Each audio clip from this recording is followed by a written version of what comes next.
Hello, this is your disabled combat veteran after 9/11, Michael Commiso, and the Battle Buddies online.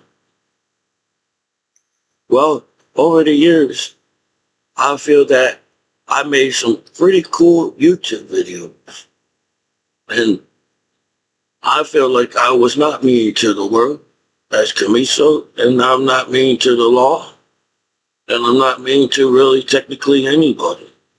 Because Commiso wasn't born a hater. You know, sometimes when there was some conflict going on in school, I always like, why? Why? What? There should be no type of conflict going on in school. But somehow it was somehow, most of the time in my life, I like really don't know what's going on most of my time in my life.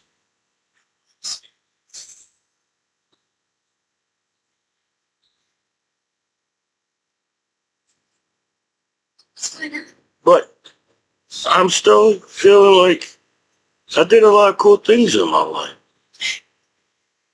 It sucks that people can just say fuck you in a second and turn on you as the internet works. They bully you, mock you, blackmail you, scam you, hack you, talk shit about you, call you a name, and basically, damn, do you do that to each other online in the world and wonder why people fight in the world? So, if that's what people do nowadays as friendship, I think people need to go back in the dictionary and read the definition of what friendship means nowadays. Because I'm a really good guy. You know, serving their country should mean something to somebody.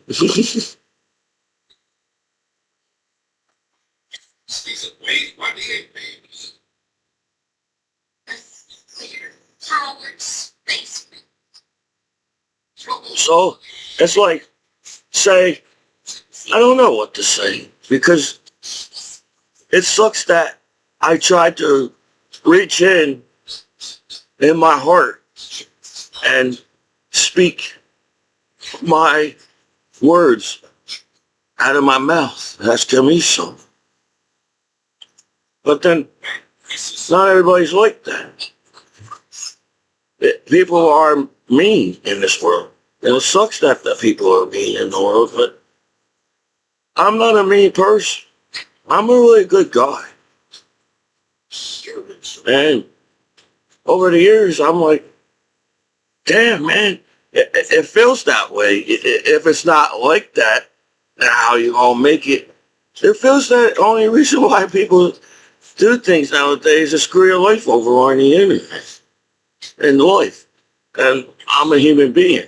Look, I guess as robots, you don't look at each other as human beings. You're all robots on the internet.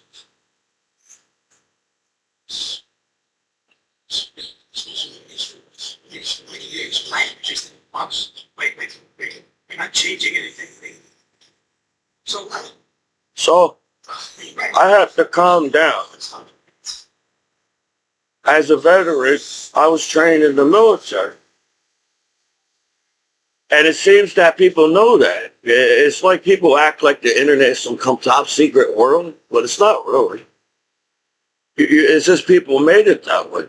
It's like everybody knows what everybody's doing online 24 hours a day because you made it that way. But as you walk down the streets with clothes on, everybody's acting like they didn't see nothing online. And it's like some organized, I don't know what it is.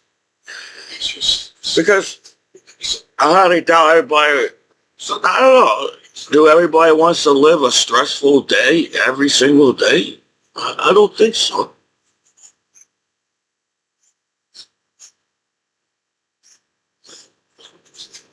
So,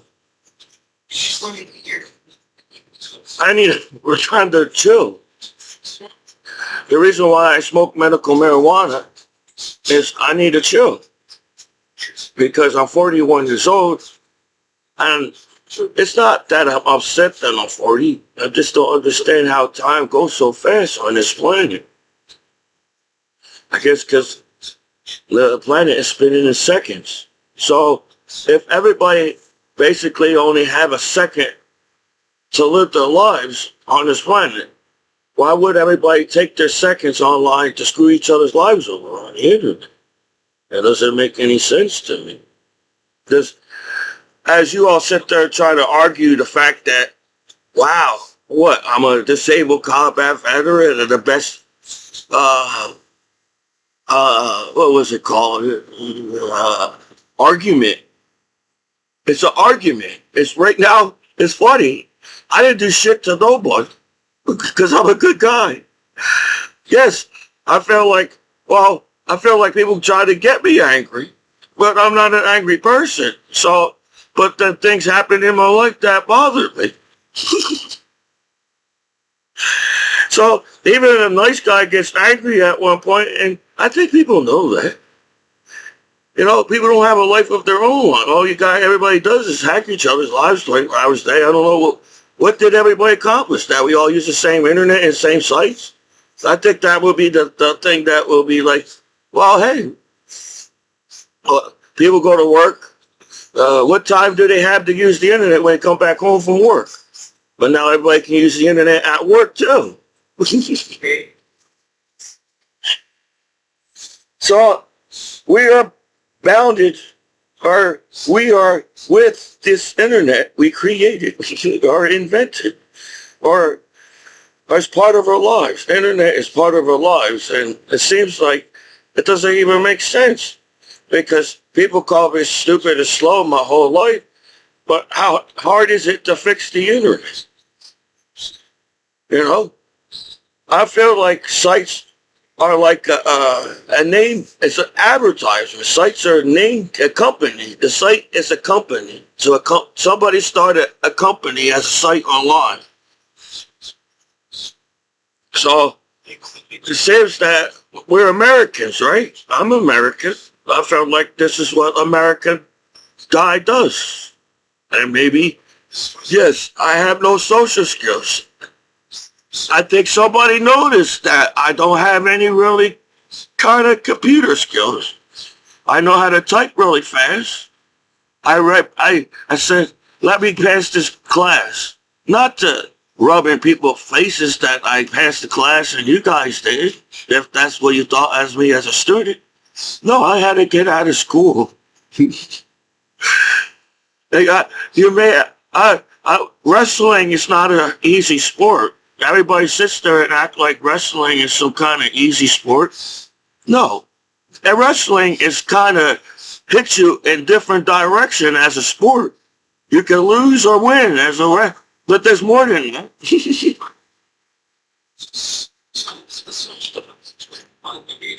Because once you get sent out of the class, I don't know if everybody knew that I win a match on the wrestling team when I was sitting in the class. I didn't really brag about it. When I got my medals, I really just get my mom plus his body took my medals somehow, and my mom kept my medals for somehow, and my family and my dad.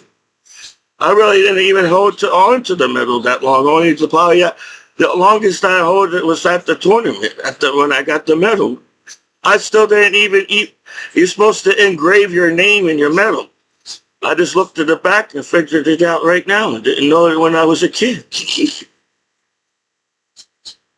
That's how uptight I was. First off, I didn't really know what type of group I was in school. I don't know if I was a cool kid. I don't know if I was an outcast. I don't know. There's different types now that I watch movies. I said, wow, there's more groups.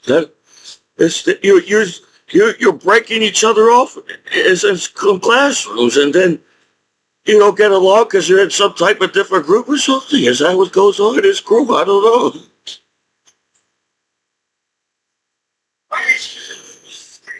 So, if people think I'm here to, I don't know. It's called YouTube. I watch other YouTube channels on YouTube, and it seems like people are just trying to YouTuber themselves. They're trying to live their lives on YouTube. It feels like you have to, oh, I have to make routine of my life too on YouTube. I didn't know that. And then you videotape when you go on vacation? I didn't know that you can videotape your stuff on YouTube when you go to vacation. So, I don't know. It seems like everything we do in our lives is on video. We are on video 24 hours a day as a life on this planet. Basically, seems like everybody videotapes every shit. That I'm saying, no. We're never going to get far in entertainment and television if we all decide to say fuck it. There's a difference between fuck it, I'm going to be funny in this movie, if they like it or not, to fuck it, I don't care where the entertainment goes in the future as television, and we're just going to fuck it up and there'll be no life on television no more because we fucked up television. There's going to be no more life on television because we fucked up television. But I don't think we got that far in life to fuck up television. But seems like it's going in that direction. Yes, I feel that it's cool that there's television in the world. And there's like, now, back in the day, you didn't have that many goddamn channels as they have now. You didn't know there was a channel. Once you go on YouTube, there's so many YouTube channels. Then there's other sites. But then every site is basically doing the same thing, I feel like. So, my life is in your hands, world. Because it seems to me all people do is call you a name and bully you, and that's it in life. You got your A's and B's in schools. When you got a speech impediment and you didn't want to tell your other classmates that you couldn't understand how you got an A in this class because I have a speaker, I was so nervous taking this. You act like Commiso wasn't nervous taking tests too? I had to study. I never really had time to study. I was on a wrestling team, and I wanted to make my coach happy. My coach each coach that teach me wrestling had their own way of teaching me wrestling as a coach, and since I took really good, I feel like the only reason why I got good grades is because I took really good notes. Every time I wrote every single thing that teacher wrote on the chalkboard. I said, I better write this down in my notebook. Maybe that's what the chalkboard's for. You know, it said maybe the teachers taking notes.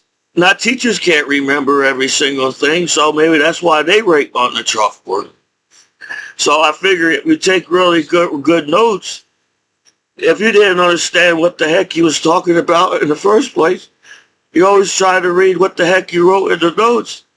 And then television. We're not using television in the right direction. People act like television is a bad thing. Yeah, if you put bad things on television, it'll be a bad television world. But if you put all positive television, how many positive channels you can get on the internet? So, yes, we all can figure out that we can make videos in the world online. It's cool, you know, but I'm a nervous, shy guy. So imagine being a nervous, shy guy in the military. So, yes, people joke around, friends joke around with each other, friends joke around with each other. Yes, maybe sometimes I didn't understand your joke. Not because I'm stupid, because I'm in Commiso world. I'm still trying to figure out what's going on back home as a veteran. This is not how I imaged of me being back. I thought I was going to be coming back home. You know, when I was like the Karate Kid on the wrestling team, And everybody's like, oh, the Karate Kid is weak. He's not going to win. He's not going to do it. He already got beat up by these guys already as the Karate Kid. And the Karate Kid's life is not going so well in the movie. Then he met Sylvester Stallone. The Karate Kid met Sylvester Stallone in the movie. No. I know, the name slipped my mind. Every time I try to say something, I guess maybe I should take notes when I speak. Mr. Miyagi, once he met Mr. Miyagi, his life changed. He didn't have to wrestle in the tournament. He said, he knew, every time, it's like Mr. Miyagi was always there for him. But he also taught him a lot of things, Mr. Miyagi. He's taught it didn't matter if these guys beat me up. I'm the Karate Kid in the movie. No matter how all these bad guys try to make themselves look good in this movie, I'm the Karate Kid working with Mr. Miyagi. Then I saw that coming out, the Karate Kid. The Karate Kid was in the beginning. He's in a new town. He moved from New Jersey to California. Imagine nowadays moving from New Jersey to California. Holy shit. I'm the latest guy on this block right now in California. As I mean the Karate Kid. Holy crap. I'm saying, do you know I'm 41 years old? I'm not in school no more. I didn't know you had to be the Karate Kid your whole life. But it's true. Mr. Miyagi taught more than just karate to the Karate Kid. He said it didn't matter if you win or lose. Why does it matter? Because, shit, I gotta go back to school. And all they're going to be talking about is I lost to this motherfucker again. I'm never going to get a wife. They all think I'm a punk. I can't talk to the girls in school because I can't fucking win this Karate Kid match that you put me in the Karate Kid movie. Then all of a sudden, he was calm. I felt like, in the end of the movie, I felt like the Karate Kid. I said I could accomplish a lot because this Karate Kid took down this bully. It's like this guy knows so much moves. He's the toughest. I'm just the Karate Kid. Karate Kid.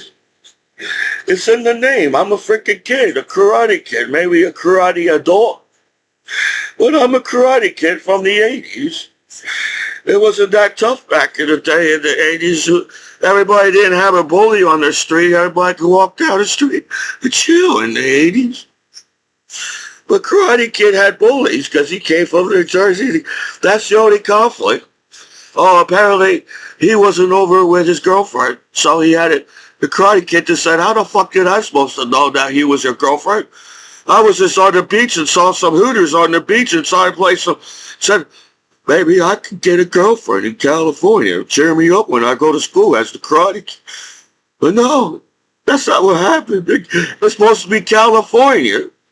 I don't know if anybody noticed. It's in the name. You feel like if you go to California, everybody's chilling in California. You got the waves of California. You probably got strong ass weed in California. Everything's in California. Everybody should be chilling in California. But no. Somebody's fighting about something online on the streets in the world.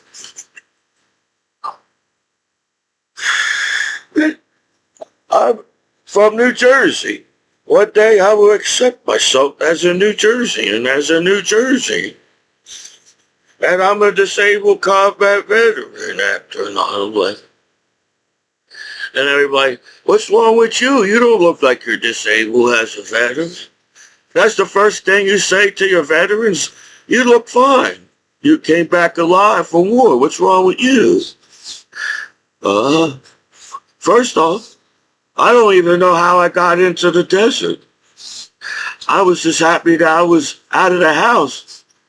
Because the only thing I did in the summer was go to great-great-grandma's house and to the beach, Long Beach Island. And so I didn't realize there was a seaside. I think I went to seaside around my teenager years. I didn't realize there was a seaside. I was always going to Long Beach Island as a child. That's another thing. It sucks that I'm trying to ease the words in people's minds because everybody gets up about words. I know why. Like I said, I took the science classes. I know what a hypothesis is. I know what conclusion or what is it? It's not conclusion. There's something else in science.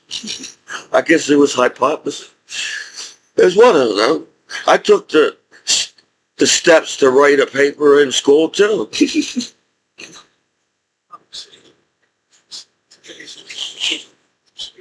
Right? We make it so hard on each other. It's like, wow, each student has their own difficulty, the difficulty of learning his classes. Not as a special education student, I still felt like if they ever put me in regular classes, I felt like something went. I should have been in this class in high school because the class was so. I felt like this. How the fuck I'm gonna learn this class? I was so nervous. The only thing that was kept I knew some of the teachers. I said, "Hey, it's Mr. Miyagi." I felt like one of the coaches when I was on the wrestling team was Mr. Miyagi. So I had Mr. Miyagi for a teacher. And I was like, wow, I'm in the 80s in the class with Mr. Miyagi.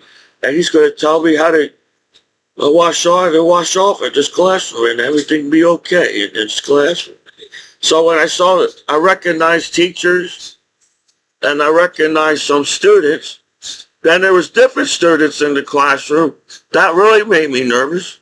Every single thing, I was shy. I don't know why I was a shy, nervous guy as a person. I was.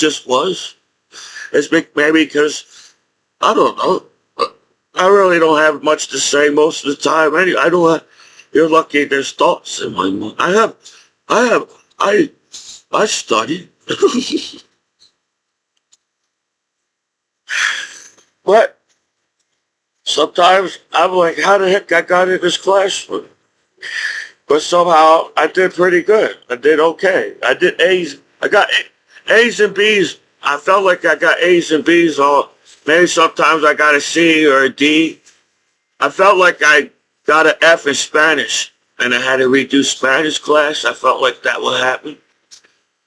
They gave me Spanish class, I felt like in Fisher. Then they gave me Spanish class in high school, but I didn't really kept up with Spanish. It's because I probably have speech impediment. So if I have trouble speaking English as a person with speech impediment, and you're trying to teach me Spanish, I see why I didn't do too good. I know everybody say, "Como está, mi amo Miguel," and all that. And Ben said that uno, dos, tres, cuatro, so that's all I really got most of the Spanish class.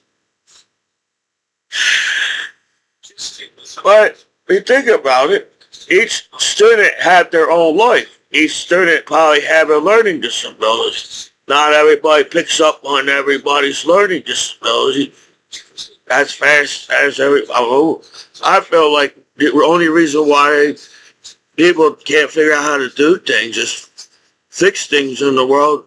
We need more school. So it's kind of weird to me. If people are searching for geniuses, they're not going to make it school so hard. You see, when you go to college, we as Americans are so smart, we can even afford the poor people to go to college in America.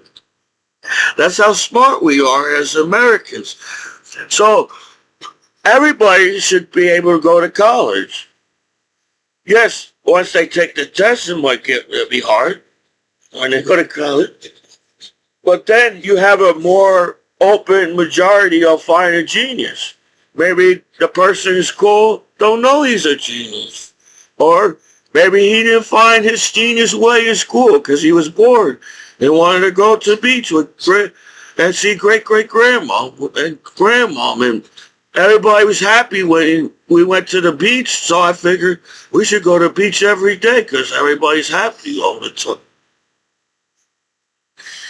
So, oh man, they must have heard my match, the wrestling match in school. That's why everybody's all acting weird around me. I feel everybody's vibe. I feel the teacher's vibe. Just be nice to the teacher, and the teacher be nice back, and everybody be okay. So I did that with everybody in the classroom. I don't feel like I talked to every single person in the classroom, but somehow, in a way, everybody touched base with me in the classroom, and they must have had 2 sentences or 1 sentence with me in the classroom as the other students. So I really didn't bring up the subject of the classroom stuff. Because I don't know if I was right or wrong on the test or not. So I didn't really talk much about what we was talking about in the class. That's why you could pick the subject for me. What we talk in the class. Because most of the time, I was so nervous and shy, and I just tried to avoid situations. But somehow the situation just came to me somehow. I don't know why, because I'm a really good guy. But sometimes I just feel like they're trying to, what do you call it? They try to get me mad and angry on purpose so I get in trouble with the law. Is the best way to welcome back home a disabled combat vet.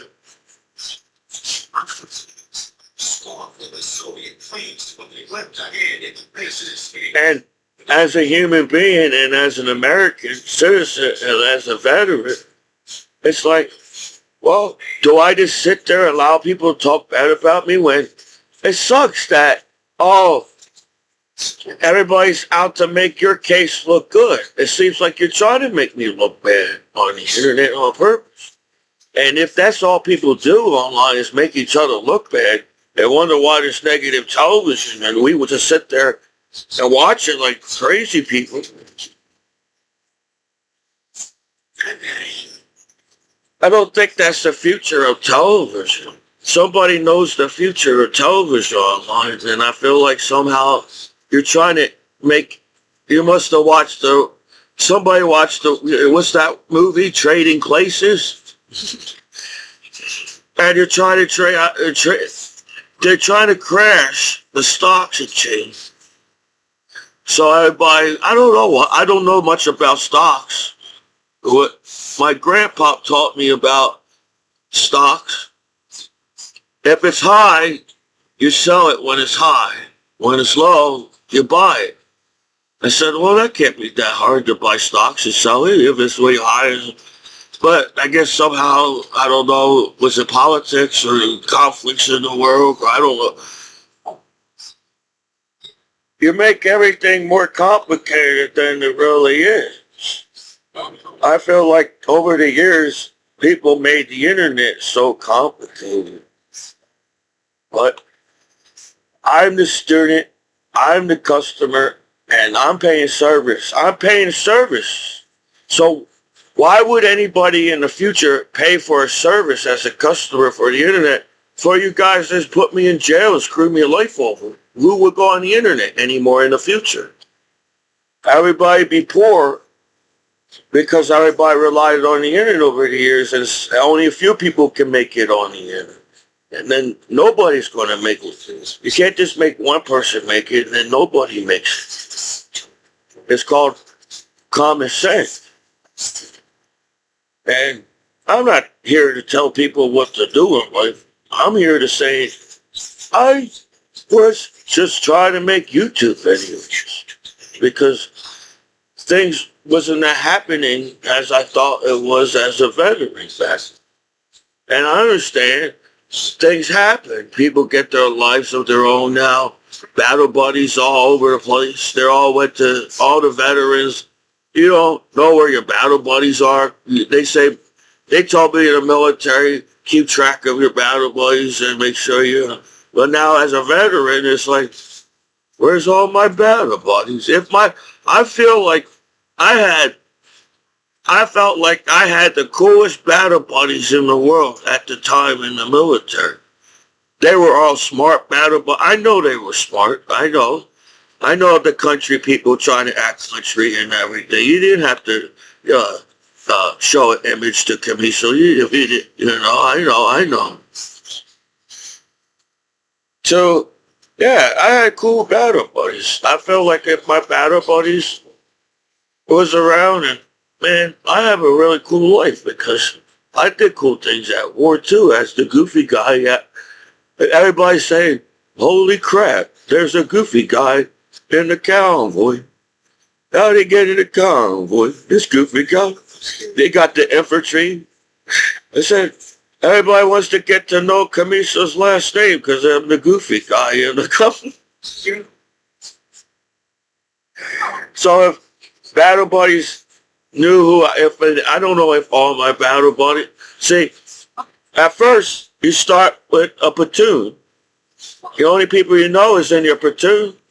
And then you all say, oh, that's cool. We're all going to go together as a platoon and serve our country. Nope. There's more than the platoon in the military. There's a bunch of soldiers in the military. So the majority at the time, I don't know how many battle buddies knew I was there to where my battle buddies in the platoon knew me. And I felt like, not just my platoon, all the other platoons around me, I got to know all the other platoons somehow. They must have knew. It must have been something like in high school. They must have started the subject with me. Then I finally said, oh, all right, I give out some words. Because I was nervous in the military. Shooting down the range is not exactly a chilling day. You got an M16 and everybody's like, they all act like I shot an M16 before, but I didn't. This is the first time for me shooting down the range with an M16. So I just listened to my drill sergeant. I only got my drill sergeant, technically, my drill sergeant only yelled at me. My main drill sergeant only got mad at me one time, I felt like. Because when my drill sergeant yelled at me when he got out the bus. And the whole time in basic training, I was trying to calm down my drill sergeant. Why are you angry, Drill Sergeant Smith? Why are you angry, Drill Sergeant Smith? That's what kept me through basic training. I was thinking, I gotta calm this drill sergeant down. He's an angry drill sergeant. He yelled, I didn't do anything, and he yelled at me. Calm down, drill sergeant. And he yelled at me one time on the range because I was trying to get sand out of the barrels. And I turned my head, and I saw my drill sergeant rushing to me. He was rushing to me pretty fast. I said, oh no, what'd I do? I didn't get my drill sergeant mad since the time I yelled at me when I got off the bus. And he hit me with the rod. I had the helmet on. And he hit me with the rod. And he said, Commiso, what the heck are you doing? I said, drill sergeant, you said that if there's anything in the barrel and backfire and I died. I said I was trying to get the sand out of the barrel so I won't die, drill sergeant. It's all safe. And he said, Commiso, if you need somebody to get sand out of the barrel, you get the drill sergeant or somebody to get the sand out of the barrel. You gotta blow your finger away, Commiso. And I said, oh, drill sergeant, now I know. Thank you for telling me.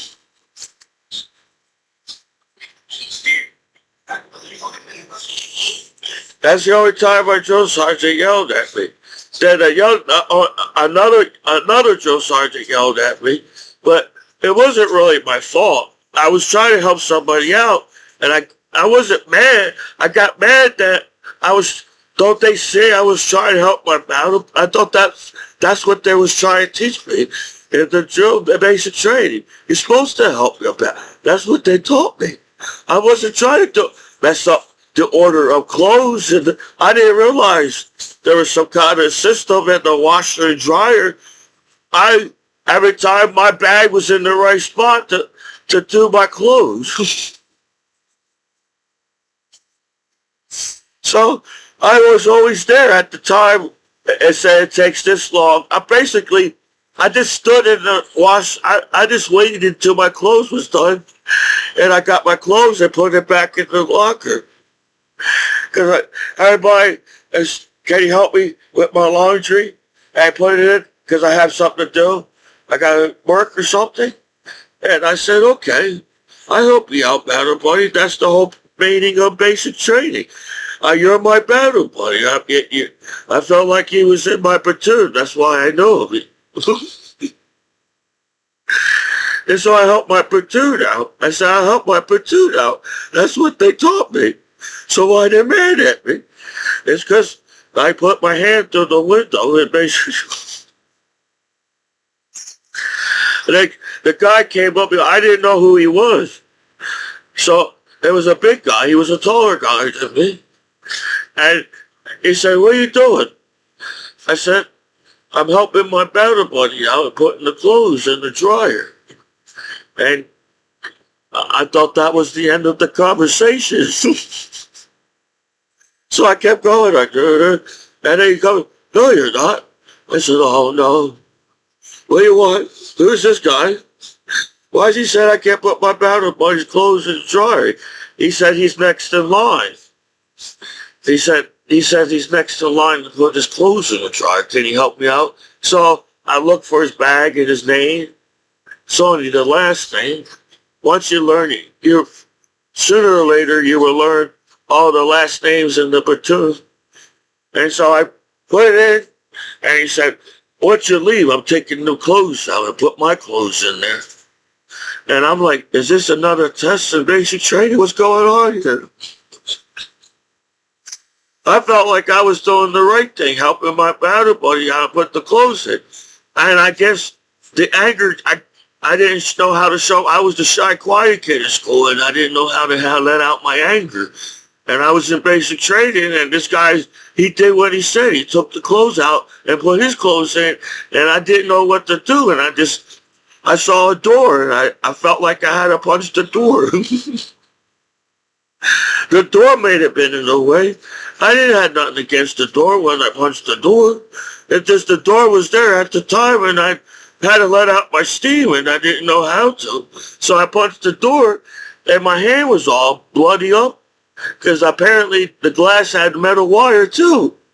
So I felt like proud that I broke the glass. I said, yeah. But my hand was all bloody from the wire that was in the glass at the door. So I was so upset. I said, oh, my hand's bleeding.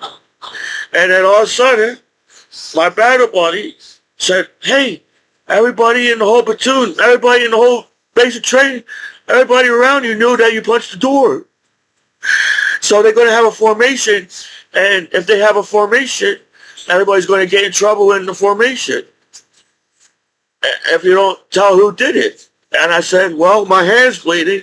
If I'm dripping with my hand bleeding in formation, I don't know if the drill sergeant I think you can figure it out if I did it or not, but my hand was bleeding. So I was like, well, I don't want to did it. If they can't figure it out when I'm in formation, my hand's bleeding, then there's something wrong. So I went down, I went to the drill. I was like, I felt like I was at the principal. I never went to the principal office. Only like one time in my whole life. And I went to the principal office in military basic training. This is the first time I got in trouble in the military, in the basic training. But I really technically didn't do anything, and I didn't hurt anybody. I was just standing up for my battle buddy. So I'm here dripping with my blood on all over the place. I'm in for an rest after my hands dripping with blood. And the drill sergeant's just sitting there. I said, this is, you get 3 drill sergeants. I get the number, I felt like I got a connection with the first drill sergeant Smith. Then they get 2 other drill sergeants. So he was my drill sergeant, but they're not platoon. But I had Drill Sergeant Smith, probably didn't even know about it. So, that's why what it was. I didn't want to get Drill Sergeant. Please don't tell Drill Sergeant Smith that I'll try to help out somebody if I ain't the one that punched the door. But no, there was an older drill sergeant. I can't remember all the names. I'm getting older now. So I was at parade rest. I said, oh, crap. He's just sitting there.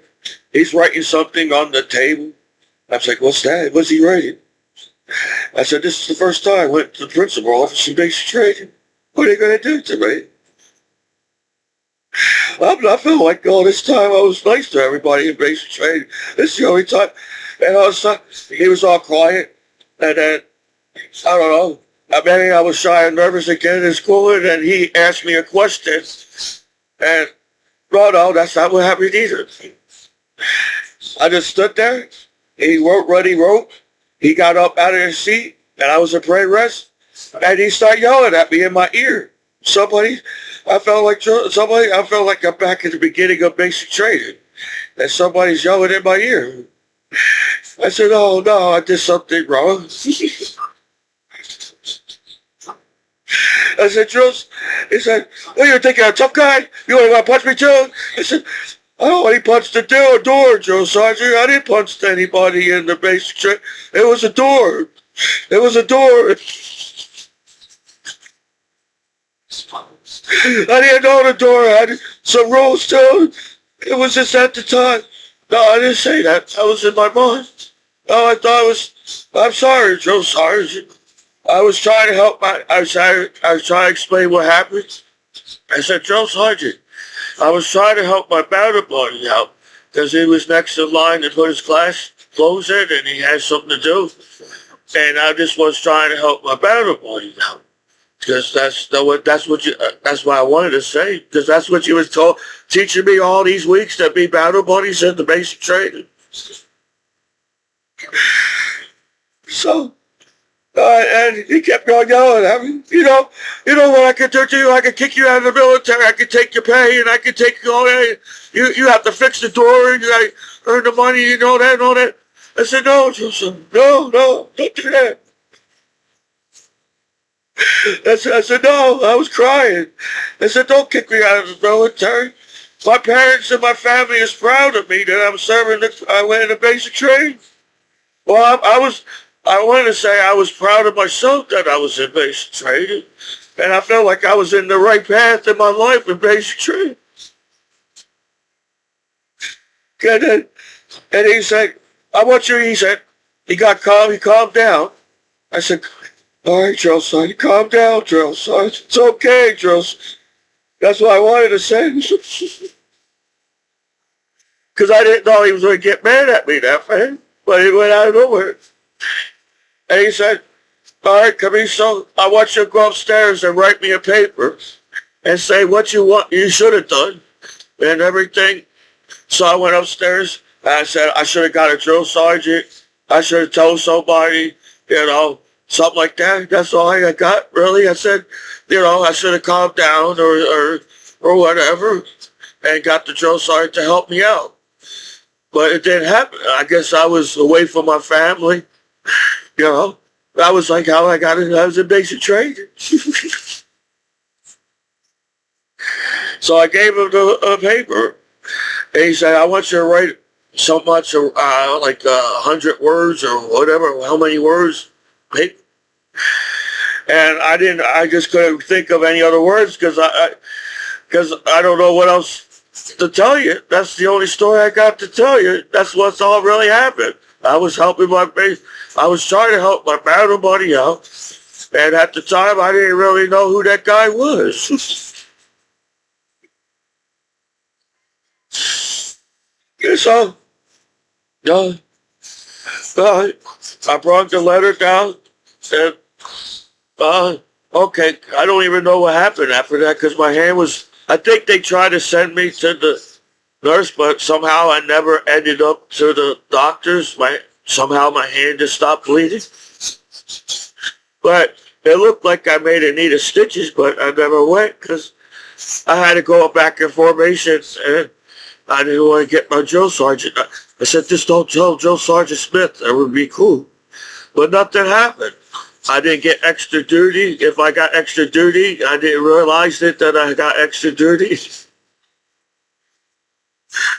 I felt like everything was cool with me with the drill sergeant after that when he yelled at me. Maybe sometimes even drill sergeants has to let out some steam. And the drill sergeant's steam is yelling at somebody. So I must have helped my platoon a lot. I didn't get nobody in trouble formation. I'm the one that got the thing, and everybody was happy. I felt like there was some happiness in basic training. I felt like I was somehow made people happy in basic training. Cause I don't know, they gave me a grenade in basic training. And I'm Commiso. Who gives a grenade to Commiso? And it was a live grenade too. They said, make sure you put this against your chest and don't move it.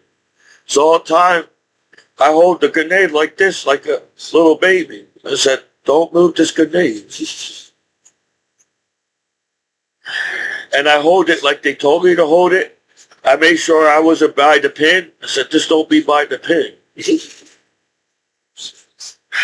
And we had to hug the wall with the grenade. I said, this is going to help everybody. We all got live grenades and we're hugging against the wall, and hopefully somebody's not going to let that thing go until we were supposed to.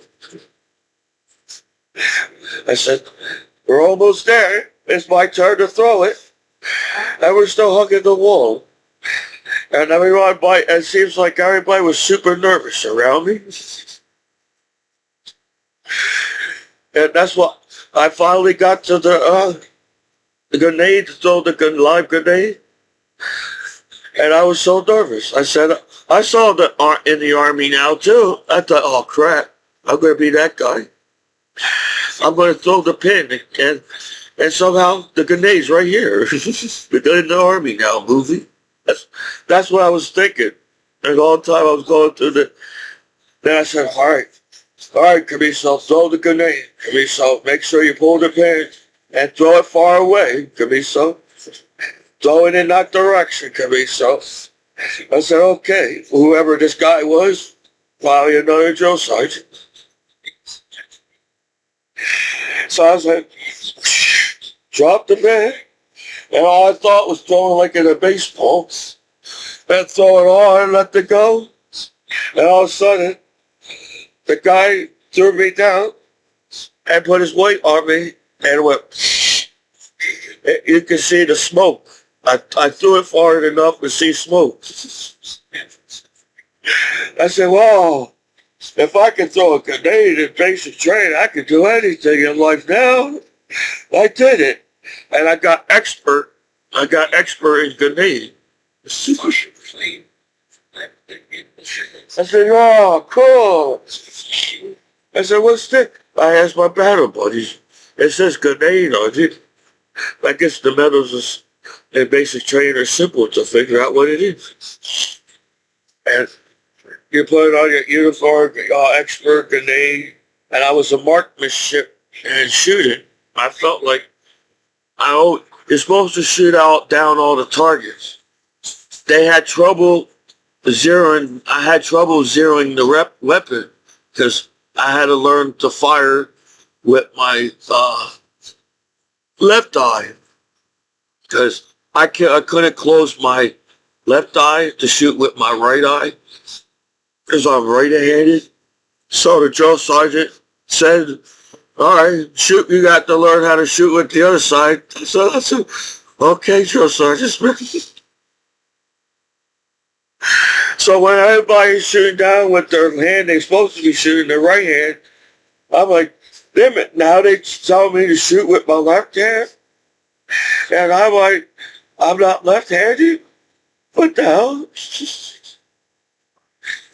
But even when all that was, I felt like I was shooting all the targets down, even with my left. I said, I did good in the military. You know, few people at school said you will never make it in the military. And I'm like, I went pretty far in the military. So if everybody just sits there and act like it's so hard to help a veteran out, and acting like I'm bad around kids because you can't get laid at a party around here or something, is that's the, I don't know how that internet works. I don't know. This doesn't make any sense how certain people's lives get screwed over online and certain people's lives is chilling on the internet too, where does everybody's lives get screwed over somehow or two? Then nobody would use the internet anymore. So what's keeping people positive online and keeping the people on the internet? So apparently they analyze that when a computer is called, that's why it's called a computer. It's basically, your computer is like a calculation, a calculator. Your computer is advanced calculator. And we're all calculating each other's lives because we all know what button to push as hackers or scammers or calculators.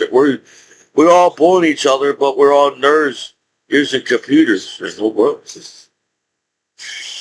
So how cool can you really be online if we're all nerds on the internet, nagging each other and getting each other's lives?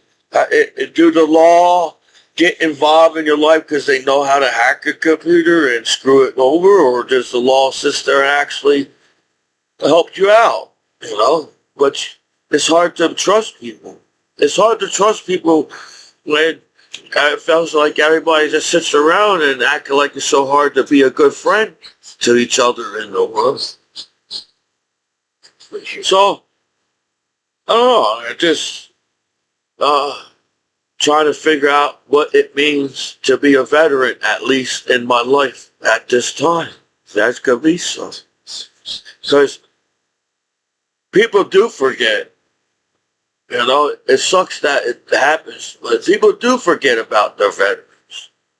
You know, they're in their lives and everything, and when you made a big deal when you was a soldier in uniform, as Americans and as not everybody hates America around the world as you claim it. America is a good country.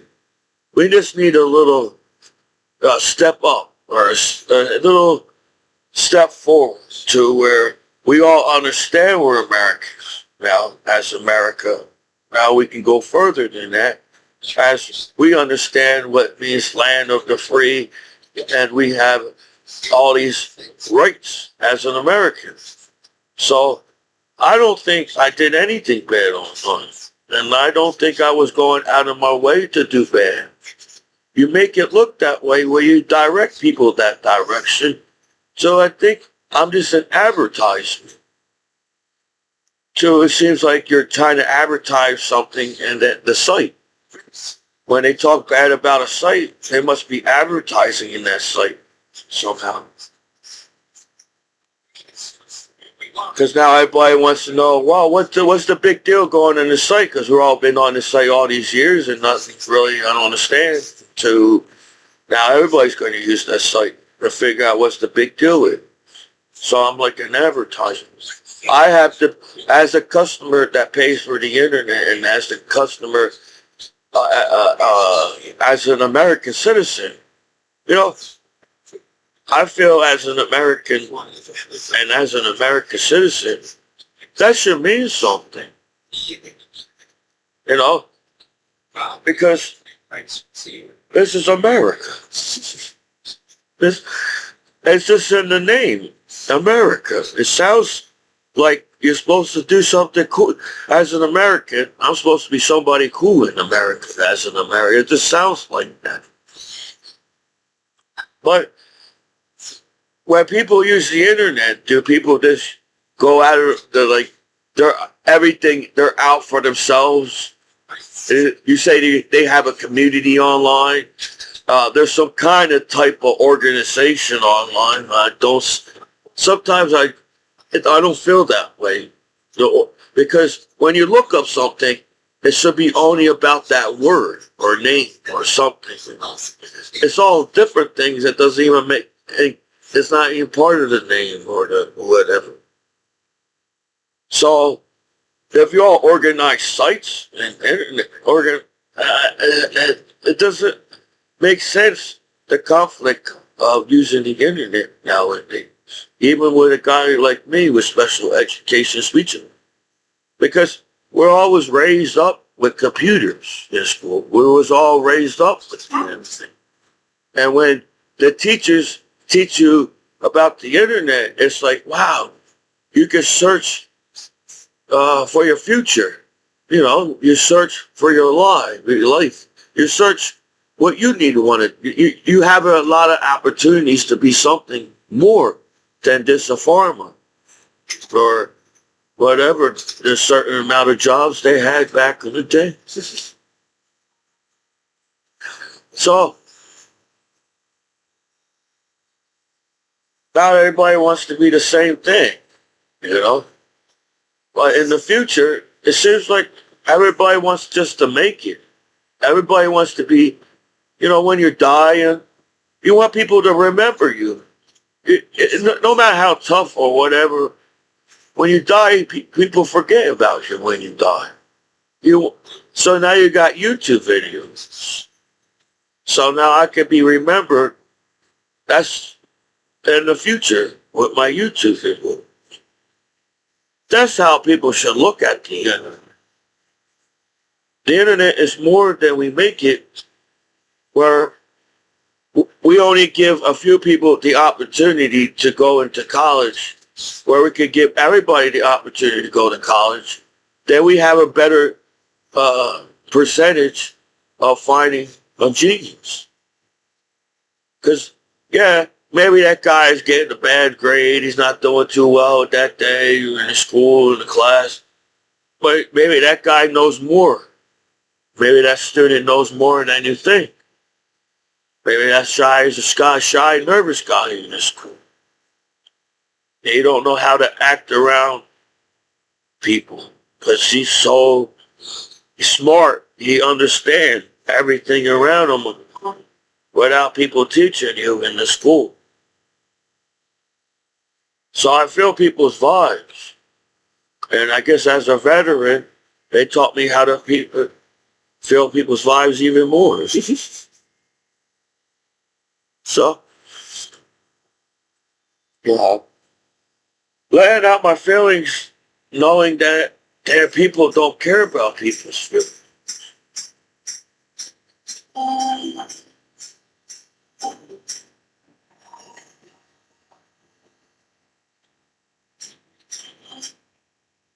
That's how you make it sound when you're using the internet as life on this planet.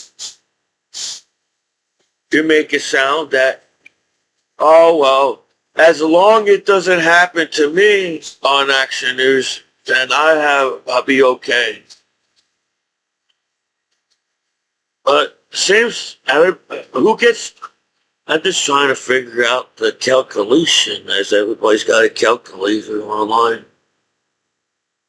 Not the math. Math always got to be correct, right? That's why his math is hard.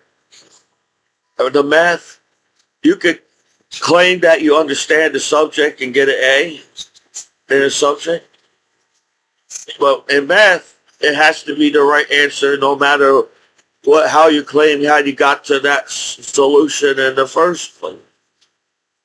So math is hard. So I felt good that I got A's and B's in high school in math, and they was teaching me things like I only got this fish. It's like, wow.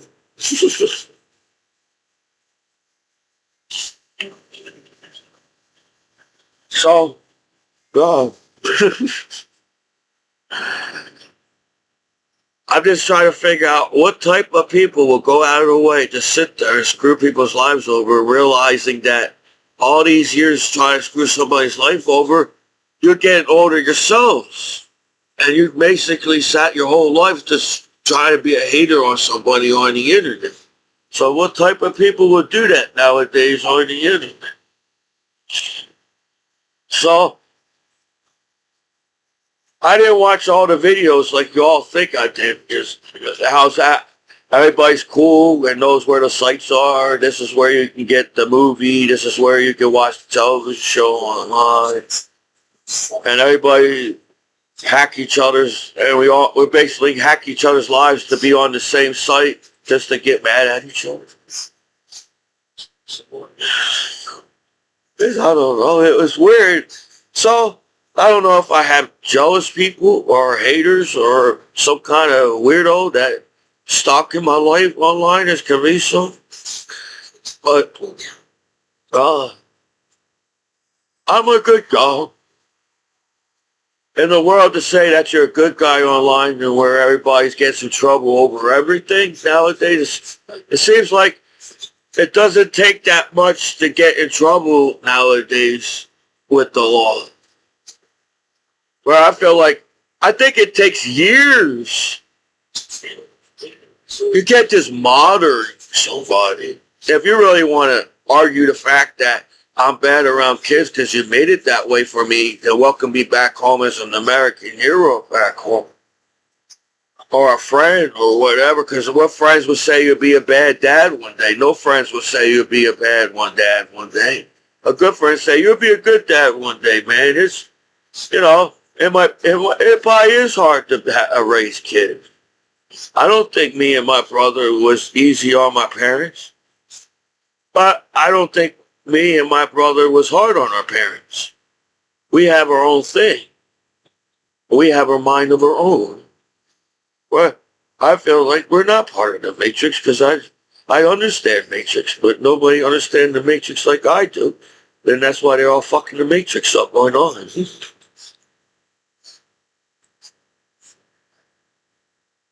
I'm just trying to figure out how there's more positive in the world to make this whole world positive enough to everybody have a happy life and safe to live on this planet, right?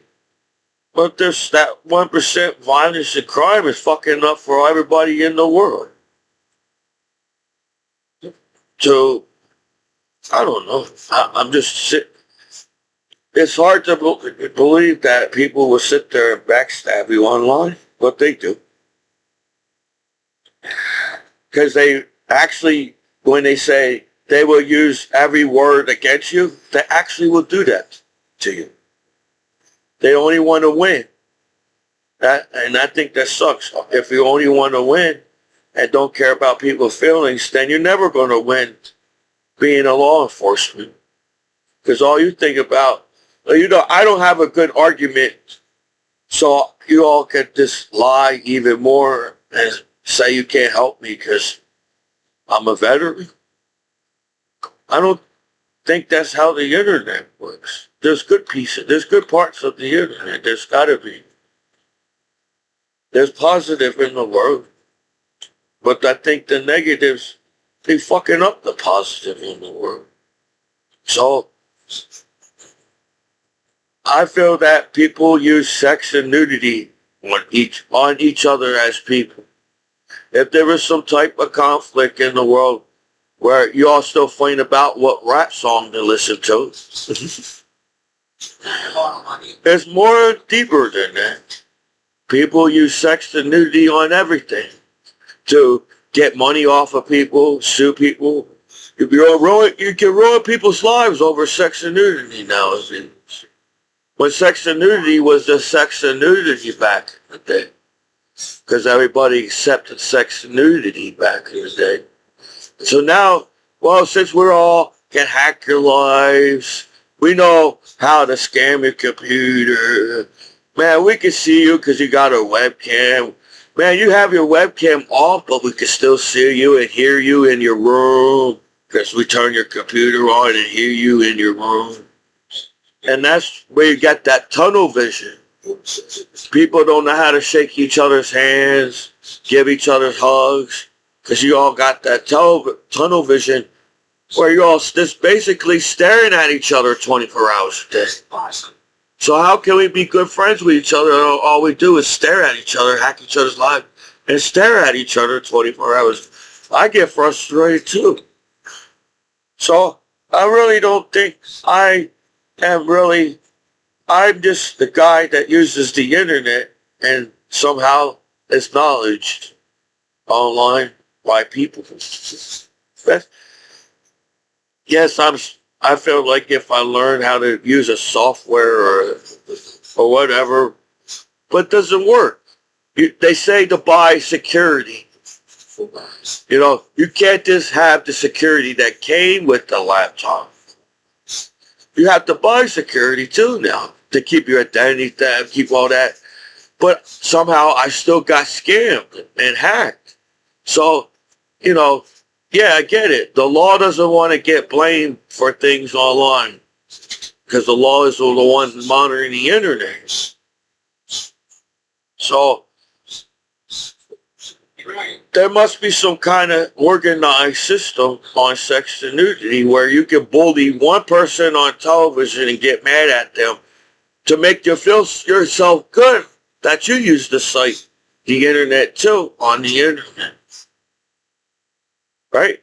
The reason why people bully that kid is the reason why they bully that kid. So,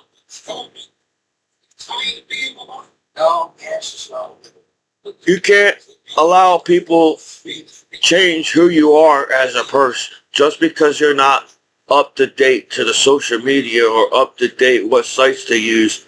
Doesn't give people the right to just sit there and get mad at you and screw your life over on purpose.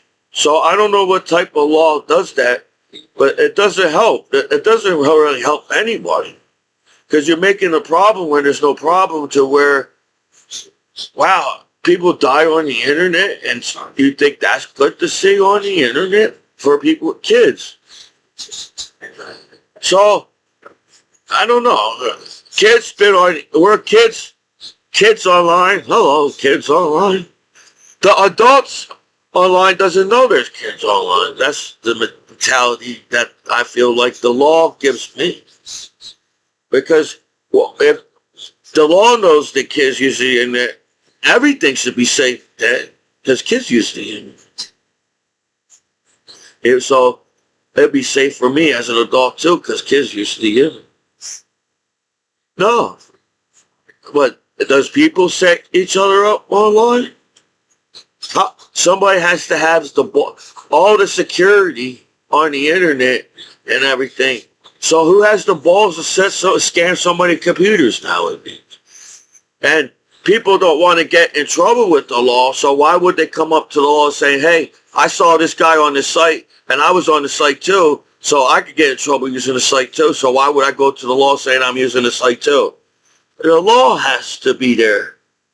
The law has to be there monitoring the site. So it's hard to believe there's law on the internet that actually sets you up on purpose on the internet because they know that they're the law. Nobody's going to hack it to lock up you. I can send you anything and make people believe anything, and that's how fast people. Is that how people not your friend no more? Like that. No, like.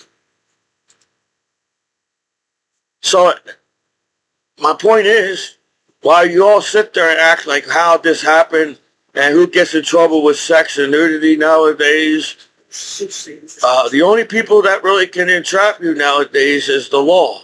So no disrespect to law where if you get caught by your entrap, you can get in trouble too. People might not know that. People that entrap people online, they can get in trouble by entrapping that person where I'm trying my best, but all you want me to do is get in trouble with the law back home as you know that I'm an American hero. I try to use the good sites. I go to a different site and they send me the same pop-up sites. and the same direction online. And if I don't know, did the law took the time to create that internet site, or that site was created and it been up for years, and I guess I don't know, because it sucks that people actually do that. That's me. When I'm an American hero, I don't want to break the law. I would like to have I don't want to ruin my name. I think my parents are hard-working parents. My mom was a mom house. Mom home. What do you really call it? My mom took care of me. She just got hit in the head a whole lot. And then my dad was always working hard for me. You know, the reason why I got a roof over my head is because my dad worked every single day and fed us and my brother and kept us in the home with a roof over. So I feel like that's good parents. I really don't fight with my parents. I just, maybe because I'm 41 years old and they're in the 60s and we're all adults now or something. I don't know. But think about it. Like I said, in the future, it is hard for the law to entrap people in the future over sex and nudity, where it's going to be on television. All the porno sites are going to be on television. They're going to create that for porn. You're all going to sit there. So is that the entrap? They're trying to make the internet look bad, so they, at this time, I guess I get it. They're trying to lower the stock on porn, so it'll be cheap for everybody. Right now, everybody's cheap because everybody's trying to act like they hate porn right now online. But that's all people do online. I guess they're trying to hide the stock on the internet about sex and nudity online. So I guess when it hits big, sex and nudity is, somebody must know as a human being that sex and nudity is part of our lives as a human being. It's part of our culture. So how am I in wrong to be part of the community where everybody's doing the same thing online? So, and how you find one person over billions of nudity and sex online. So somebody was out to get me at court around here, because if you treat people like idiots, the only really people that can really screw you over is the law over nudity and sex online, because they claim they can be on a computer, so they can have pop-up sites.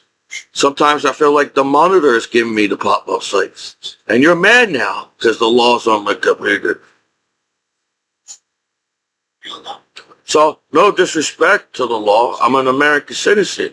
But my law, as my American law teaches me, I'm allowed to get a lawyer and defend myself by the law. Because I'm a really good guy. I feel like I had a clean record my whole life. And for somebody to tell you that you'd be bad around kids just like that, and I'm like, wow, is that how the internet really works? You all jealous of me and cock-blocked me for parties over the years online as a veteran back home in the state of New Jersey? Well, you got celebrities in the state of New Jersey. Nobody has the balls to stand up for American hero in the state of New Jersey, even the state of New Jersey. Damn, you must be the scammers. You know, it's frustrating saying I'm trying to do one thing online and they all get mad at me and say I'm there doing this. They must be the scammers forcing you to get in trouble. So that sucks. You know, you're trying to teach us that sex and nudity is so safe. Well, you're not, because you're trying to lower the stocks. You're trying to fuck up the internet on purpose, so you can hit that stock in the right spot for sex and nudity, the free nudity sex online. And somebody must be smart enough to know that's the only thing holding the internet together is sex and nudity. So you're trying to, what the hell they did back in the day was they try to use sex as some kind of thing to control people. They used sex to control people back in the day, and the kings and the queens That's why they had church. They try to make you feel bad that you have sex, so they control you over sex. But sex is love in the 21st century. You know, you date somebody, you have a girlfriend, you get to know that girlfriend, and it becomes your wife, and you have kids. Sex is not how sex is when you use things. But I guess somebody must have said, wow, that's what the internet's for.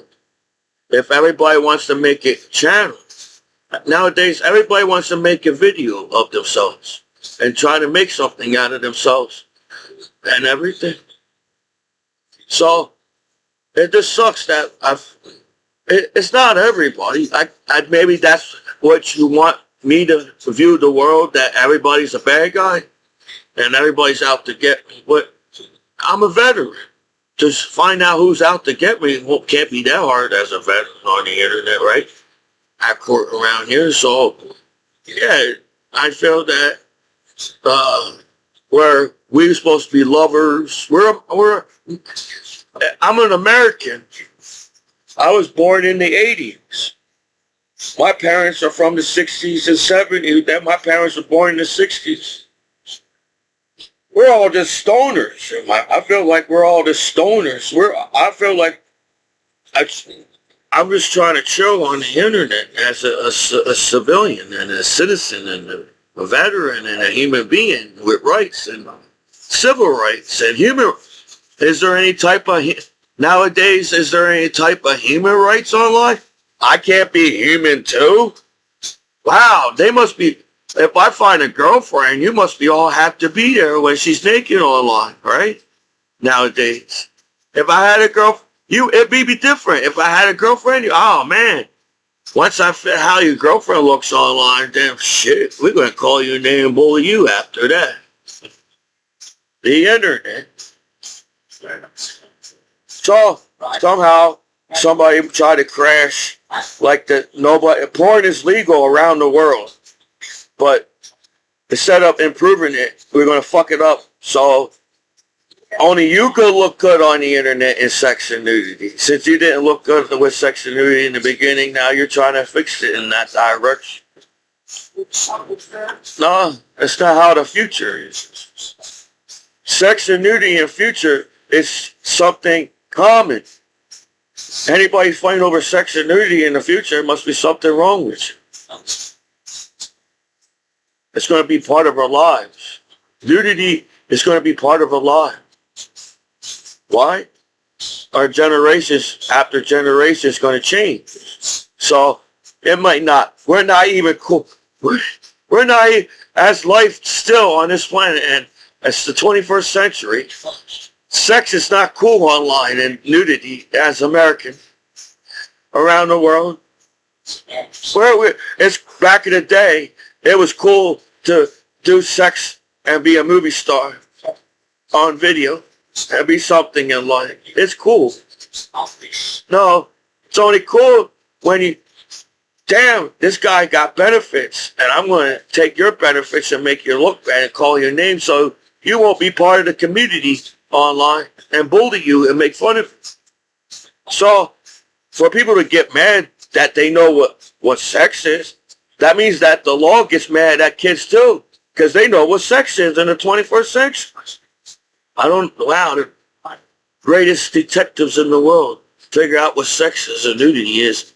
And you bully a soldier after 9/11 attack in New York City. I must have caught up on you. The scammers and hackers, or the haters, must have caught up on you, and that's why you're mad at me. I must be so stupid, I can't figure out who was sending me pop-up sites, and I was too stupid to try again. I was too stupid to try. I'm trying to use the legal sites.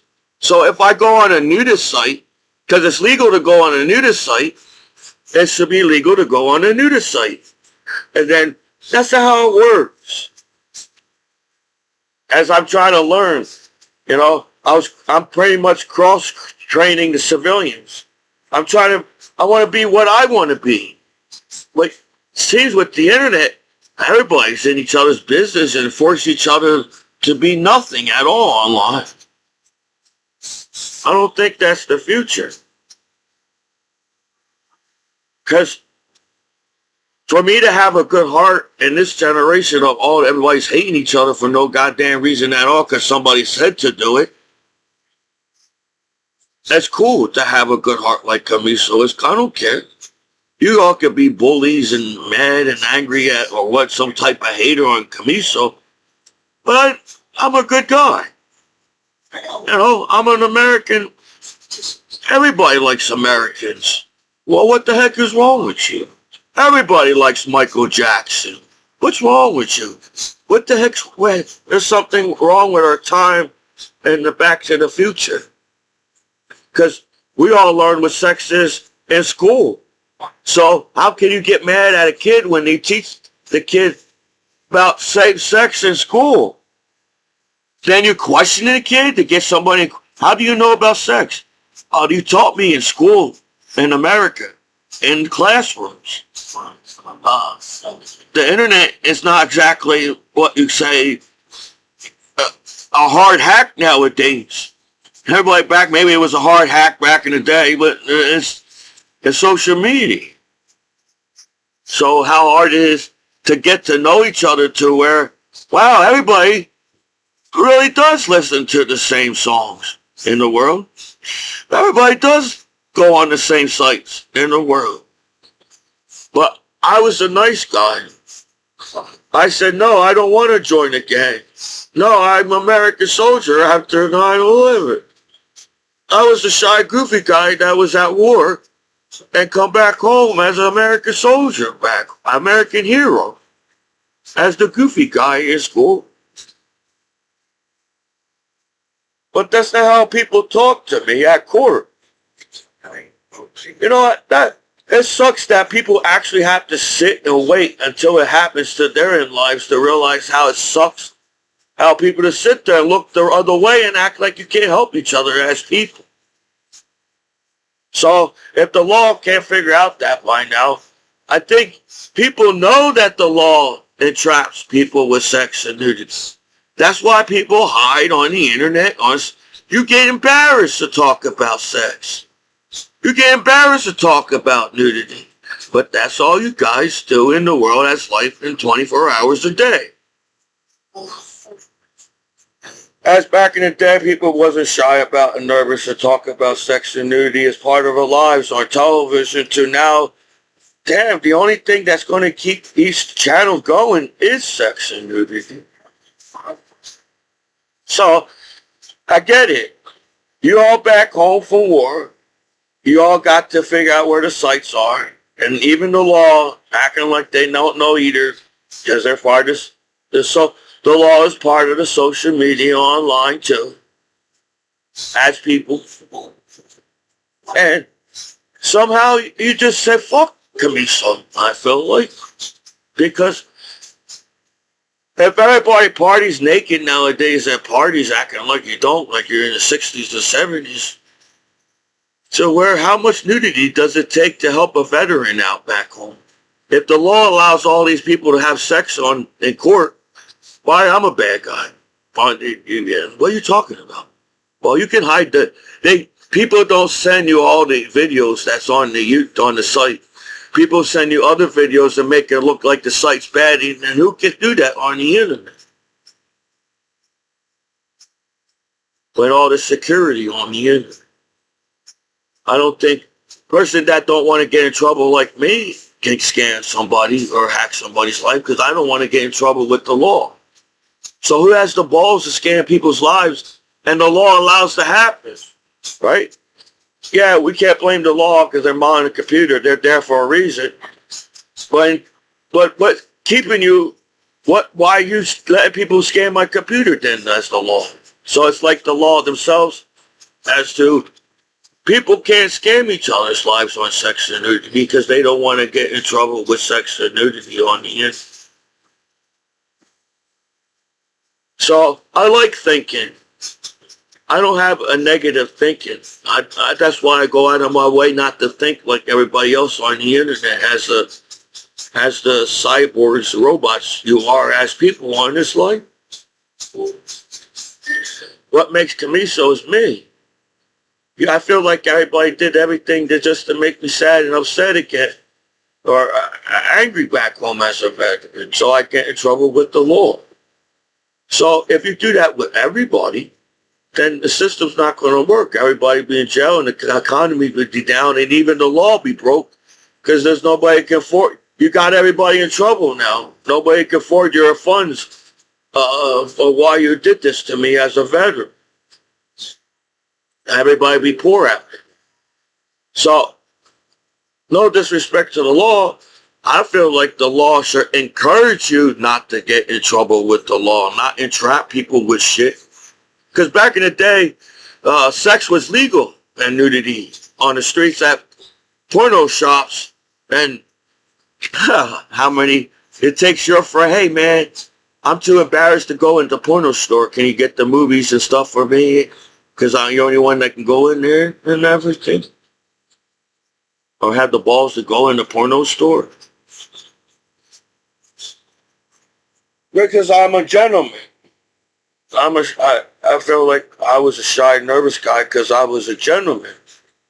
So, I'm sorry, I can't just say words out of nowhere like everybody else because I'm a gentleman. And I'm embarrassed that you call me a name back home. When I was nervous taking tests in schools and I was always nice to people. And I'm a veteran. I think it sucks that people can say that it does not matter that you're a veteran. That's like saying, wow, I did all that training in basic training. I did all that training at AIT. I did all that training at my first duty station. I went to serve my country out. And for people to sit there and say, you did nothing in your life, and even though we acknowledge that you can afford a lawyer and win the case, we're still going to make you look bad and call your name online. So I don't know what type of law can do that, to call somebody a name and keep bullying them. Oh, but that sucks as a friend to do somebody to do that. If you're the law or not. They're bullying somebody online, that's not cool to do. If I went to my first duty station and I bullied all my battle buddies, nobody would like me. All my battle buddies hate me because I bullied all of them. But I did not do that. I accept every battle buddy for who they were as my battle buddy. It doesn't work the same in the civilian world. It seems like everybody's so eager to be on television or making videos to be something. But I highly doubt everybody wants to go on to the negative movies or the negative television show or the negative. They want to be something. Life wants to be something in life on the internet. So, to figure out who scams your computer, it's like, wow, why would anybody get scammed nowadays? I figure, wow, if it's a social media, each person is telling each other what site to go on and have fun on the internet. So, if everybody's hiding the fact that they know what sex and nudity is online, so they won't get in trouble with the law, how's that going to help you as the law? That's going to screw everything over. It's not going to help. Well, wow, you can put people more in jail, but to keep people in jail is a lot of effort, isn't it? To keep somebody in jail is a lot of effort. To argue the fact that I'm a bad guy after 9/11 as a soldier, that's a hard argument at any court in the world. I feel like that should be how it is anyways as a veteran. I was a responsible teenager after high school that served my country after 9/11, and now I'm back home and the court sits there and act like they can't do nothing for me while the local court sat there and allowed me to get pop-up sites and watched me, sat on my computer at the same time I watched it. So how I only get in trouble with the law sitting there monitoring my computer, watching it too? How do I know they're not getting off off of my computer after 9/11 as a soldier. And they like bullying me. They like calling me a name. They like screwing my life over. Is that all what the internet is? So for a shy guy to sit here to even have a conversation to the world is a miracle on the 34th Street. Because I always felt like my younger brother was cooler than me. He was a skateboarder. I just felt like he was younger than me. That could have been it. I said, oh, I stepped in this school before he did. And everybody knows Commiso. So when he came, wow, everybody likes Commiso because I'm Commiso. I stepped into high school first. So, it's not how I feel the internet works. I feel like it sucks that you want everybody. A good friend will say, when I achieve, it's okay for you to achieve too. And we can achieve together as friends. And that's how the internet should be. Yes, right now, I feel that if you take a look at my evidence, I couldn't see my evidence why somebody would screw my life over. Because they didn't have enough evidence, and I could have argued every picture that was on my computer. I could have argued every picture that was on my computer. So I had this folder since I was a kid. If anybody noticed, this is a 90s folder. I'm not lying. This is an old folder. I had this since I was a kid. So I appreciate my mom and my dad saving my things over the years. So I can't look at my parents as you look at my parents because you decided to bully me and call me your names. And I kept this folder because I thought this guy looked cool on the folder. And I said, I could draw this guy. I want to draw this guy one day. As you got the backside too. So I put all my drawings in here. There's more drawings somewhere else around here. And these are my drawings in my folder. I drew this when I was in high school. This drawing won an award in high school. I felt like the only thing I had to do was to color it in. But I didn't have time. It took me so long to draw this, I didn't have time to color it in. When they said, all right, it's time to hand in the drawing. But if you look at it, I was getting better in drawing. The more I draw, the better I got. And I appreciate the art teachers that taught me shading. When they taught me shading, I understand what the shading meant. And if you look how detailed drawing I did, if I would have kept drawing till my 41 years old, I would have made a lot of cool art because I take my time when I draw. I hate when people rush me when I draw. That's the only thing I didn't like when I was, you had to do the drawing in a certain time. But if you see how detailed this drawing is and how better I was getting when I have these drawings. That's my nicknames. I drew this Scooby-Doo.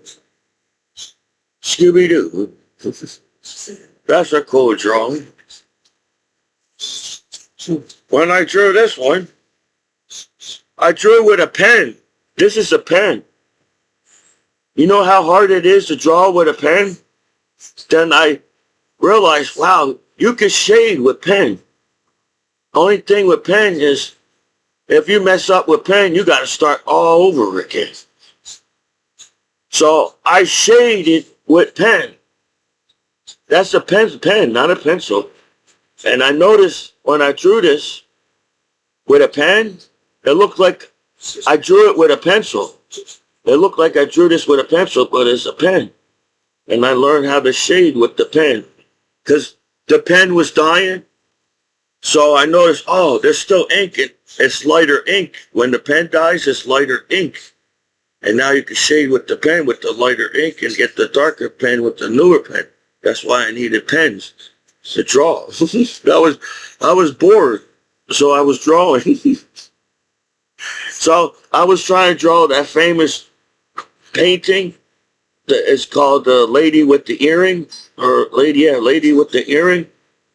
I think that's the name of the drawing or painting. And it looked like my Aunt Helen. It looks like Aunt Helen. And then I drew this with a pen. I drew this with a pen. I just like, take my time, don't mess up, I'd rather start over again. But every time I try to paint and make it look like the painting, it came out a different drawing. So I know that I don't want to be a copywriter because I was trying to paint something to make it look like the painting. And this looks like one of my cousins. This looks like one of my cousins. And this with pen. This one, I'm not sure what this one looks like. With a pen. I did this with a pen. And nobody taught me how to draw with a pen. They only taught me how to write with a pen. So, for me to have stress and all this, people trying to screw my life over, that's with a pen. You know how hard it is? You try it. It takes a long time, I think, to draw with a pen, and I just picked up the pen and bored. I said, hey, I noticed the pen does, it's got less ink and lighter, and I don't know who that one looks like. This one, I think I like this one, because this one is the closest one that looks like, I was trying to draw Mona Lisa, and this is the closest one that looks like Mona Lisa. But then when I was drawing Mona Lisa, I felt like there was more to the painting when I was trying to draw Mona Lisa. Everybody's trying to looking at the painting and trying to find secret things, but I just felt like there was more to the painting. I don't think the whole painting is there. Because if an artist wants to, they would draw the whole thing. They won't draw just half of it. They will draw the whole seat, they would draw the whole background. There was more to the background. I felt when I was drawing this and looking at the background, I felt like there was more to the back. I don't think the whole Mona Lisa's painting is there. I think there's more than one Mona Lisa out there. Because if I, as an artist, I want to I don't like giving out my drawings. I'm a weird artist. I like to keep my art. So I will make a copy for myself. If somebody asks me to draw something and it comes out good, I would like to keep draw it again and keep a copy for myself. Or the original copy, but I'm saying there was not a copy machine to make paintings back in the day. Unless there was a copy machine man. Nah. Or maybe now there's a copy machine. But when you look at a painting, you could tell that type of person painted that person over time, don't you think? As an artist. Each artist will have their own technique of drawing. Not everybody's got the same technique of drawing. I could just look at something and slowly draw it without all that other things he told me to do. That probably would have helped. I think that's... But I couldn't. See, with a pen, you can't really do all that with a pen. You're supposed to draw it out and then darken it up with the pencil or marker. But drawing directly as a pen, I am an artist. You're making me stressed out. I know I can make the eyes better. If I had a pencil, I know I can do it. But I'm still trying to build my motivation to draw again. And this one, I kept on trying to draw the same painting to try to make it look like the painting. But every time I'm stressed out. You can't be stressed out to do art. So imagine Michelangelo and Leonardo da Vinci, how there was war. Well, I guess not. It was Renaissance time. But you still had the kings and queens in the church saying there's no art allowed to be in church, and you got the 16th chapter. So I forgot who that was. That came out that way. And then this one came out that way. I come close to the painting, but I feel like I had trouble because you have to have a good environment when you draw, and I'm better with a pencil. I know if I try to draw the painting now with a pencil, I would take more time to get it right. So that's pretty close with a pen. That's a pen.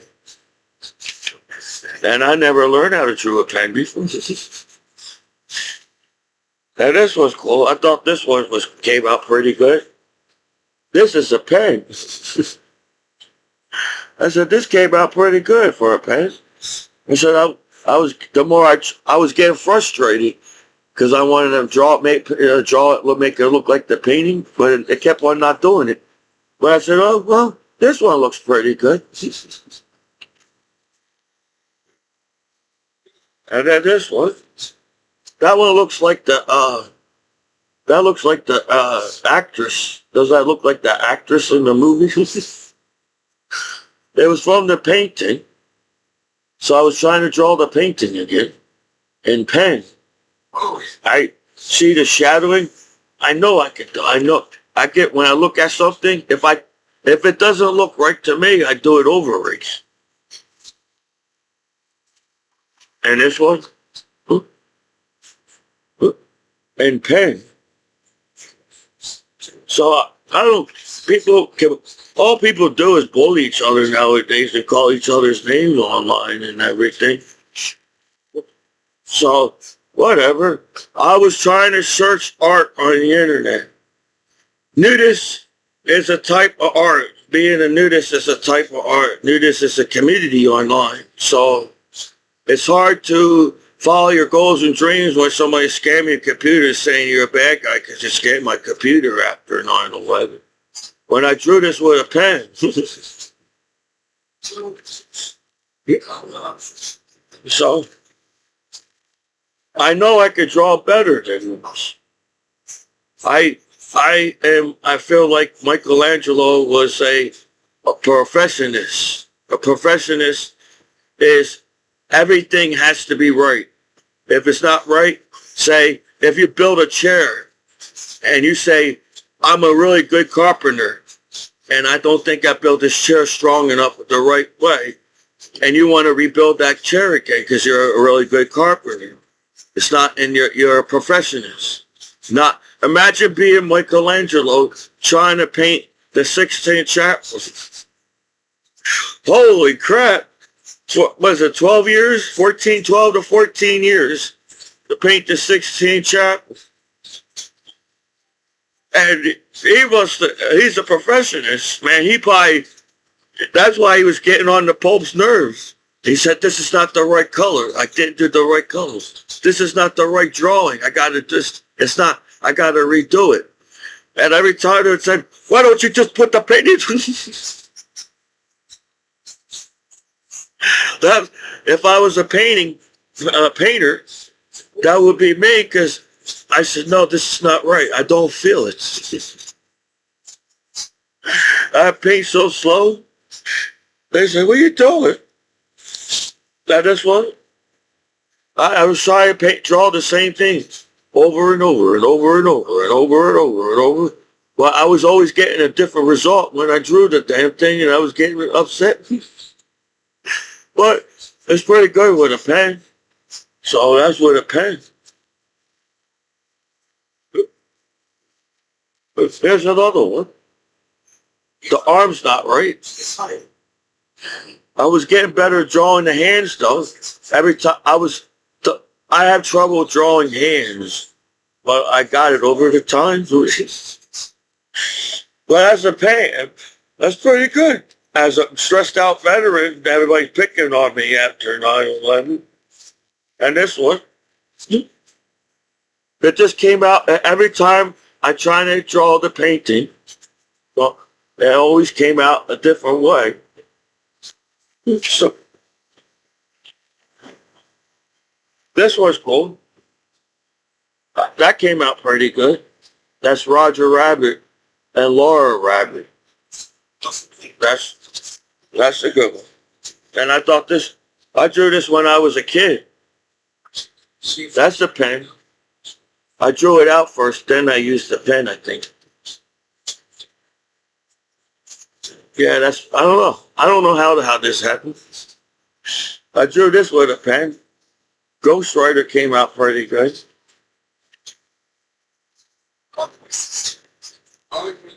I drew this when I was a kid.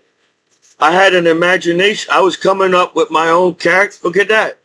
I came up with my own character. They said, take what you learned in the art class and create your own cartoon character, your own character. And I was nervous because I had to look at things and draw it. So when they said to come up with something, and this what came out of the thing when I was a kid. So I had an imagination, like when I said, you take imagination from your kids in the world because you make it so boring. You teach your kids about life and death so fast, you lose your imagination when you grow up as an adult. So that thought he came out pretty good. That's from the movie. I forgot what it's called. I drew this from the movie. That's that guy from the movie. He came out pretty good.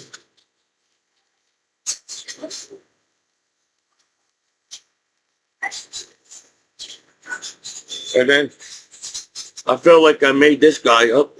It's a kitty cat. Battle Buddy. It's a kitty cat.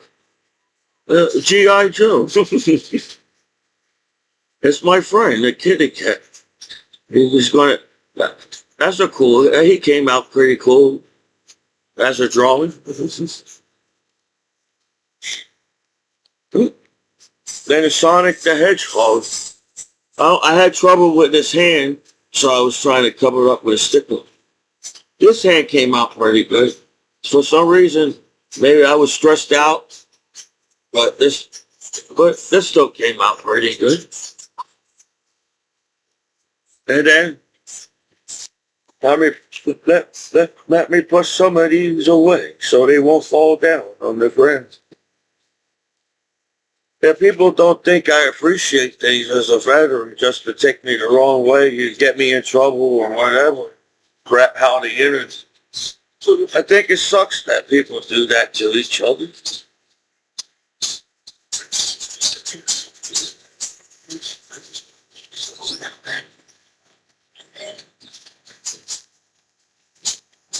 And then this is all when I drew this when I was a kid. It's either from a comic book or whatever magazine. It came out hard. Sometimes I draw things too big and I don't draw the whole thing. I drew it too big. But he came out really cool.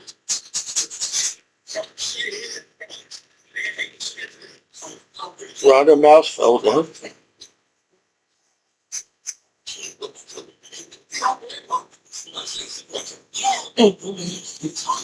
I dropped the mouse.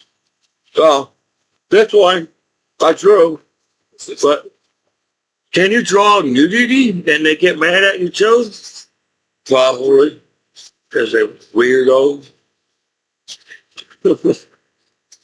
So hey, that's the Geico guy. I could draw it better. Every time I say, I could do it. I could do it better. I could do it better. I know I can. I drew him pretty big. I usually draw things too big for the paper. I have to learn how to draw small. This is Rolex.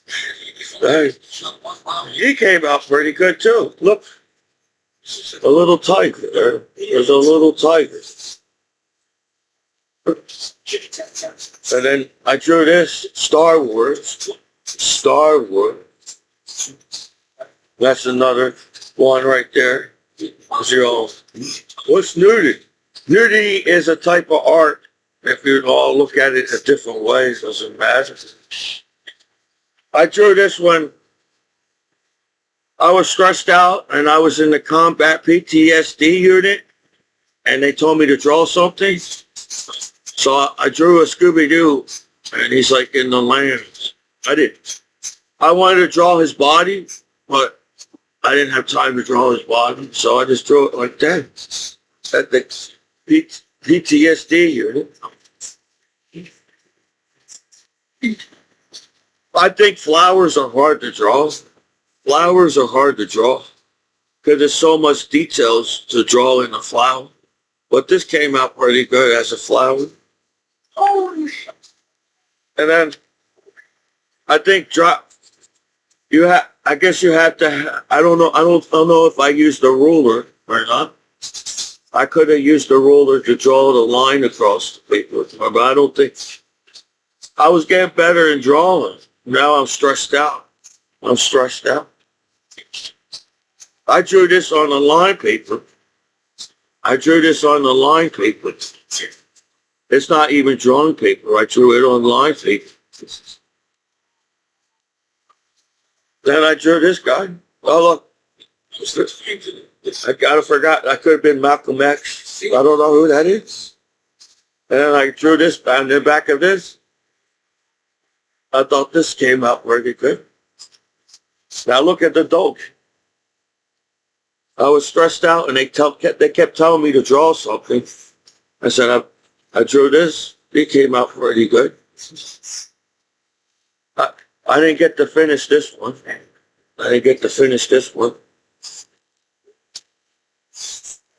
And there's that one. I was drawing the cartoon, the superheroes, the cartoon. It came out pretty good. The bad.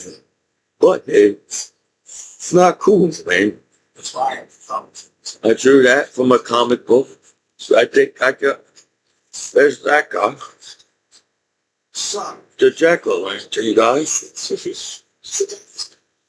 I got 100 on this. They said, come up with your own drawing. I said, oh man, that's going to be hard. So it took me a while and this came out. I got 100. I got 100 on this.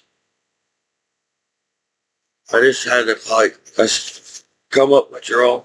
Then this one came out pretty good. It's on line paper. I saw this, I think it was in the magazine.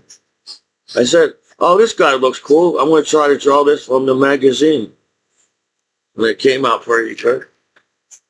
Then, when I was little, I drew this from the toy. That's that toy. I drew it from the toy. Then I just added all this other stuff. As a kid, this is my cat. I drew my cat. It's supposed to be the white cat. This is the white cat. This is supposed to be the white. I was in the room and I was looking at the cat and I tried to draw the cat. This motorcycle was okay. See, I think drawing, all drawing is practice. You gotta keep practicing drawing. For a person that never drew a motorcycle before, that came out pretty good. This one's alright. See, now you're allowed to draw the ladies. The ladies is part of life. You can't say there's no ladies in the world. There's ladies in the world. True that. The black cat. I was trying to come up. The black cat. I think that was from something too. Came out alright. This came out alright. I gotta keep practicing, but That came out all right. She came out all right too. And this one, I was getting, the more I drew, the better I was getting. I noticed that in high school. I said, yeah, I was getting better at drawing in high school and everything. Then I drew that guy. I was trying to practice drawing letters. And then I came up with that guy. I came up with that cartoon character. And then there's the wolf man. The werewolf by night. See, that's the gargoyle. I had to make a gargoyle. I think I drew out the gargoyle. Then the teacher helped me make the gargoyle. Or that's how the gargoyle kind of was looking. And that's cool. That came out good. This one came out good, really cool. That came out pretty cool. And then the Batman symbol. I drew the Batman symbol, then I drew it on the door. So the court's lying, saying that I'm not an artist, but I am an artist. I'm not saying I'm the professional drawing in the world or the best drawing in the world. I'm saying I can get to be a really good drawer, but I only have time for everybody else back home. Everybody claiming I'm not good enough. And I served my country after 9/11. You know, anybody that could draw like this is a good guy, because for one, drawing is not an easy task, is it? Not everybody can get up and draw. But I feel like everybody can draw. Everybody's just stressed out. You got to find your own inner artist. So while everybody was having a conflict in schools around me, I was in my own world drawing things. I know I wanted to get better. I said, when I drew this motorcycle, I said, it's for what it is now. I never drew a lot of motorcycles. But if I kept on trying to practice on drawing, that's pretty good. As for a goofy, shy guy in school with learning disabilities, well, that looks like the white cat. When you look at I was trying to get like the marks that was on the white, I was drawing, whatever. And I was doing more than just art. I would learn how to paint a little bit. My dad taught me how to paint the walls.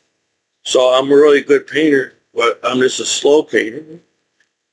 But I get on my dad's nerves when I was working with my dad in the summers, my dad would be done with I'd be still in the corner, painting in the corner, and he was just. But my dad never taught me how to paint fast. Apparently, you're supposed to put a little water on the bristles. I don't know if that was a secret or not. But you still have to, even if you put water on this, you still got to worry about the drips, and it's got to look good on the wall. So you even make my dad doubt himself. My dad is a really good painter. So artist runs in my family. I don't think I'm the only one that can draw in the family. There's artists in my family. So I was wondering if our background back in the day in the Renaissance were part of the artist family back in the day. So, yeah, whatever. You all can say that I'm doing bad back home, but that's you. Not everybody can say that. Because it seems like people only use the internet to screw each other's lives over and pick on each other and call each other's names. But we're not going to get far. We're never going to, we're never going to get it. We're never going to get it. We all have to do good to get it. So this seems like I got cock blocked on the internet. While you all know this, well, people have been using the site for years now. You decide to pick on me because you somehow got jealous of my YouTube videos and noticed that I really got cool Babe Ruth baseball for it. So, and I was learning more in life. I was learning Adobe Photo. I took a class on Adobe Photoshop. So I was making cool art even on Adobe Photoshop. So I guess that's all I have to say about that. I'm not just saying. Forrest Gump went through a whole lot. I think he should have gave, after all that, he should have gave Forrest Gump some millions of dollars. He had to deal with a lot of shit. He got bullied in school because he couldn't understand as fast as everybody else can. Then his friend died at war. And then his mom died. Then his wife died. And on top of that, he had to fix Lieutenant Dan. He said, I don't know how to fix Lieutenant Dan. But somehow he fixed Lieutenant Dan on top of that as far as go. And even when everybody's making fun of him because he's slow, everybody wanted to be like Forrest Gump in the movie. That's a lot of pressure to take on. Well, you say he has a learning disability, speech impediment. Why is everybody picking on me? I'm just the outcast of school and everything kind of thing. It changed on you. That's a lot to take in. And then, if anybody noticed, I got a new veteran's hat. Look, it says Michael Commiso. I'm a United States veteran, proudly served. And it says my DD-214. That's where all your information is on the paper. U.S. veteran, and I'm a veteran. And it's got American flag and American flag. So I like this one because it's got my name on it. So we need to chill out so Commiso can draw again. Feel like he be loud, Commiso chill and relax again. He can draw again. I just got to get the motivation again because everybody is how you doubt your veterans and how you doubt your American heroes back home. So I would say there's something wrong with the system if you even doubt your American heroes back home. So I just feel like I got a few haters that want to rob me and take away my benefits and say I'm not good enough to even have my benefits because they want to scam me out of my benefits because there's something wrong with you. But I say that I'm still a disabled combat veteran after 9/11. So if I ever get a chance to be anything in life, I can say that I did something in my life, if you like it or not. That's why I no matter what, I'm going to still be laughing because I'm the goofy guy that served my country, and you all can all claim that I'm corny at the party or not cool enough online. But I was the goofy guy at war, and I'm back home.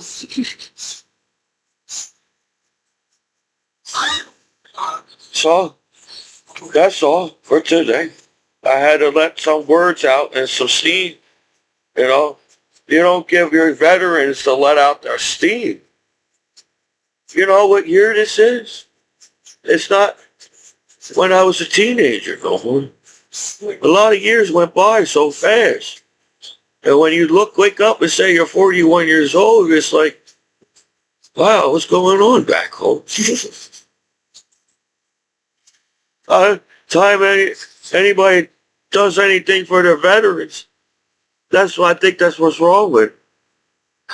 Time you do anything for the veterans, there'd be an angry 80-year-old, 90-year-old veteran saying, well, now they want to do something when I'm 80-year-old, 90-year-old veteran. When you see some ceremonies and you see the older veterans look like they're pissed off that it's, now they want to do something when I was, and now I'm 89 years old. What am I going to do now with that power for that being a veteran, cool veteran back home when I'm 80 or 90 years old? You could get a granny now as a veteran. We're going to allow you to have a girlfriend, a granny now as a veteran. Not back in. We cockblock you so much online as a veteran that you're going to get a girl when you're 90 years old. And you only got 2 hours left to hang with your girlfriend to find out what love it is because you realize you're 90 years old. That's the time you give for your veterans when they're 80s and 90s.